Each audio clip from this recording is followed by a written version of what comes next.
Hello. Hemanna, ಹಾ ಹೌದು, ಎಲ್ಲಿದೀಯ? Hospital ಅಲ್ಲಿ ಇದ್ದೀನಿ.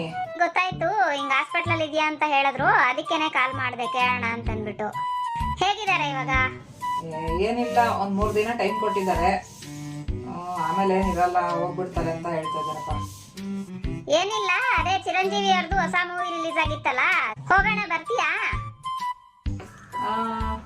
ಅದೇ ಇವ್ರು ಡಿಸ್ಚಾರ್ಜ್ ಆಗಿದ ತಕ್ಷಣ ಬರ್ತೀನಿ, ಹೋಗೋಣಂತೆ.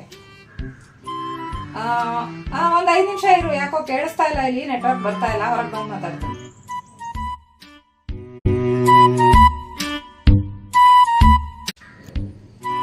ಸರ್, ಒಂದ್ 5 ನಿಮಿಷ ನೋಡ್ಕೊಂತೀರಾ? ನಾ ಸ್ವಲ್ಪ ಹೊರಗಡೆ ಹೋಗ್ಬಿಟ್ಟು ಫೋನ್ ಮಾತಾಡ್ಕೊಂಡ್ ಬರ್ತೀನಿ, ಇಲ್ಲಿ ನೆಟ್ವರ್ಕ್ ಸರಿಯಾಗಿ ಬರ್ತಾ ಇಲ್ಲ.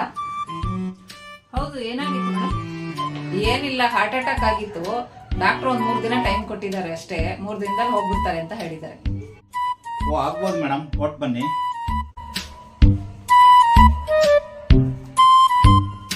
ಅಲ್ಲ ರೀ, ಅವ್ರ ತಾಯಿ ಬೆಡ್ ಮೇಲೆ ಮಲಗಿದ್ದಾರೆ, ಡಾಕ್ಟರ್ 3 ದಿನ ಟೈಮ್ ಕೊಟ್ಟಿದ್ದಾರೆ.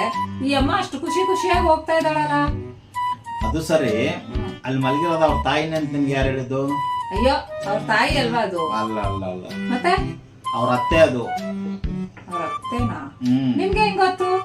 ಅವ್ರ ಅಷ್ಟು ಖುಷಿಯಾಗಿರೋದು ನೋಡಿದ್ರೆ ಗೊತ್ತಾಗಲ್ವೇ ಅವ್ರ ಅತ್ತೆ ಅಂತ?